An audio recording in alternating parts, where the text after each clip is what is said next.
আসসালামু আলাইকুম ওয়া রাহমাতুল্লাহি ওয়া বারাকাতুহু।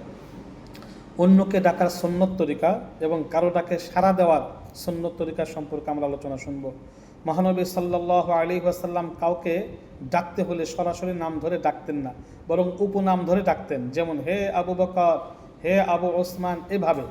অর্থাৎ তার সন্তানের বাবা হিসাবে আবু, আবা ইত্যাদি বলে ডাকতেন।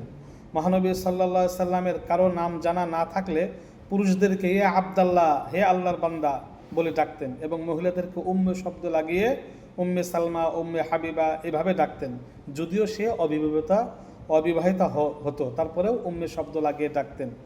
কারো ডাকে সাড়া দেওয়ার সুন্নত তরিকা: মহানবী সাল্লাল্লাহু আলাইহি ওয়াসাল্লাম কারো ডাকের জবাবে নাম না বলে কেবল আমি আমি বলতে খুবই অপছন্দ করতেন, নারাজ হতেন।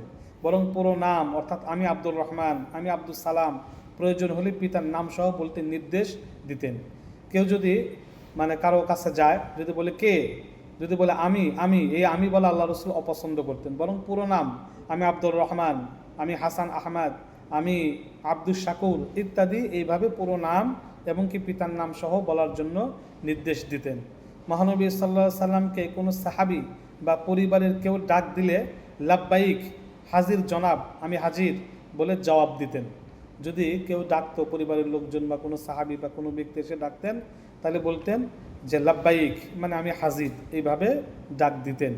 মহানবী সাল্লাল্লাহু আলাইহি সাল্লামের জীবনের আদর্শে কাউকে ডাকা, অন্যর ডাকে সাড়া দেওয়া, সব ধরনের সুন্নত বা আদর্শ রয়েছে। পৃথিবীতে এমন কোনো নজির, কোনো ব্যক্তি বা কোনো এই দর্শনে বা কোনো সত্তার নাই। একমাত্র মহানবী সাল্লাল্লাহু আলাইহি সাল্লামের প্রত্যেকটি কাজ কিয়ামত পর্যন্ত সুন্নত হিসাবে থাকবে। আমিন।